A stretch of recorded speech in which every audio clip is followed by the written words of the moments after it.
एउटा रमाइलो प्राकृतिक एउटा थुम्का देखिएको छ। भोजपुर हिँड्ने क्रममा पाखरीबास नागिसकेपछिको केही तलको दृश्य हो। निकै आकर्षक मन्दिर रहेछ। डाँडोको टुप्पोमा चरोले गुँड लगाए जस्तै तरिकाको मन्दिर छ। हामी जे देवी देवता भए पनि यात्रा सफलताका लागि सकल जगतको रक्षाको लागि प्रार्थना गरौँ है। अप्ठ्यारो अभाव असहजता पनि जीवनलाई अति सफल बनाउने सहज बनाउने अवसरको रूपमा लिन सकिन्छ।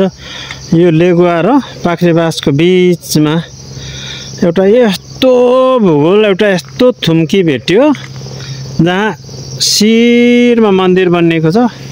ठुला ठुला शिलापत्रहरू छन् प्रवेश मार्गमा। तल पनि ठुलो शिला रहेको छ। माथि त्यस्तो शिर निकै सोच्नै नसक्ने डरलाग्दो भौगोलिक अवस्था हो। यस्तो भूगोललाई बचाइराख्नु पनि हाम्रो एउटा कर्तव्य पनि हो।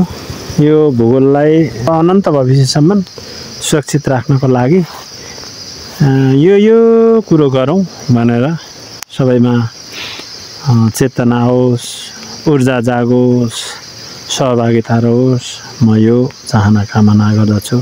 र यो ठाउँ घुम्नका लागि तपाईहरू पर्यटकहरू अथवा जीवनमा पर्यटन, पर्यावरण, वातावरण, वस्तुस्थिति हेर्न चाहनुहुने, घुम्न चाहनुहुनेहरू आउन सक्नुहुनेछ। यहाँहरूलाई यो ठाउँले अवश्य नै फुरुङ्ग मन, हलुङ्गो ज्यान बनाउन सक्छ।